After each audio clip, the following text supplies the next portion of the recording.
عمرك بدأتي هدف بحماس ووقفتي فجأة؟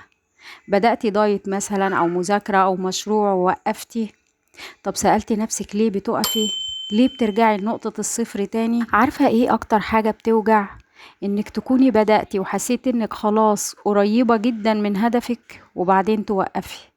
وقفك ده مش ضعف، بس عقلك أقنعك إنك مش هتقدري تكملي، والمصيبة إنك صدقتيه. لو بتبدأي حاجات كتير وبتوقفي في النص فالفيديو ده ليكي. هقولك على 3 أفكار قوية جدا تساعدك تستمري وتوصلي لهدفك من غير ما ترجعي للصفر تاني. بس فضلا وليس أمرا، حطي لايك للفيديو علشان الفيديو ينتشر ويروح لأي حد محتاجه، وياريت تشاركي الفيديو ده مع كل حد بيحاول ينجح ومحتاج دفعة. ويلا بينا بقى، اسمعيني كويس وركزي معايا. كلنا بنتفرج على فيديوهات للنجاح وبنقول السنة دي هنبدأ، الشهر ده هنتغير، وبعدين ولا حاجة اتغيرت.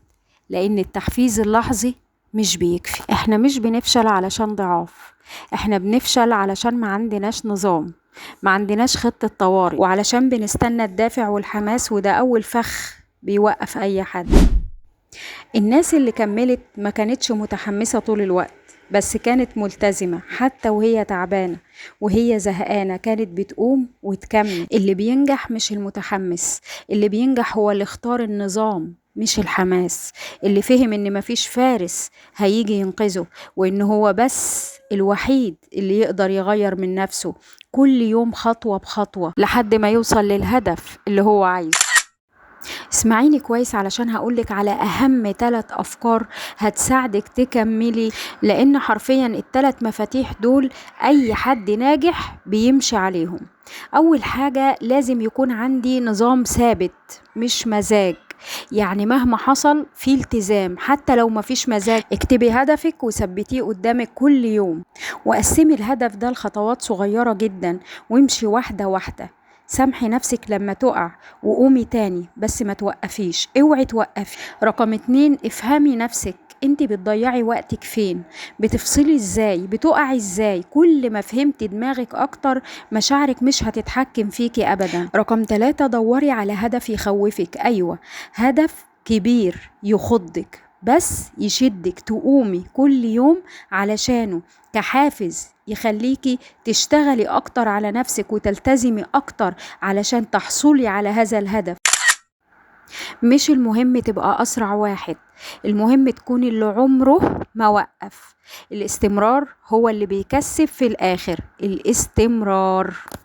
الناس اللي وصلت ما كانوش اقوى منك، بس كانوا بيكملوا في الوقت اللي غيرهم. ولو كل مرة بتبدأ وتوقف، يبقى المرة دي لازم تبقى مختلفة. مش محتاج تكون خارق، محتاج تكون صادق مع نفسك وتكمل حتى وانت خايف، حتى وانت مش شايف النتيجة. افهم كويس ان الحلم بتاعك محتاجك تصحى كل يوم، حتى لو مفيش تسقيف ولا لايكات. كمل علشان نفسك مش علشان حد تاني. بص لنفسك، مش النهاردة أحسن وقت تبدأ فيه؟ مش كفاية سنين راحت وانت بتقول هبدأ بكرة؟ الناس اللي وصلت مش أحسن منك، بس كملوا، وقعوا، قاموا وكملوا تاني.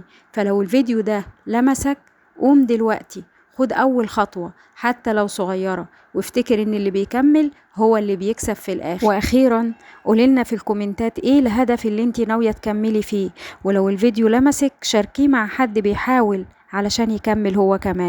وفي نهاية الفيديو أحب أشكركم وأقول لكم انتظرونا في الفيديو الجاي. مع السلامة.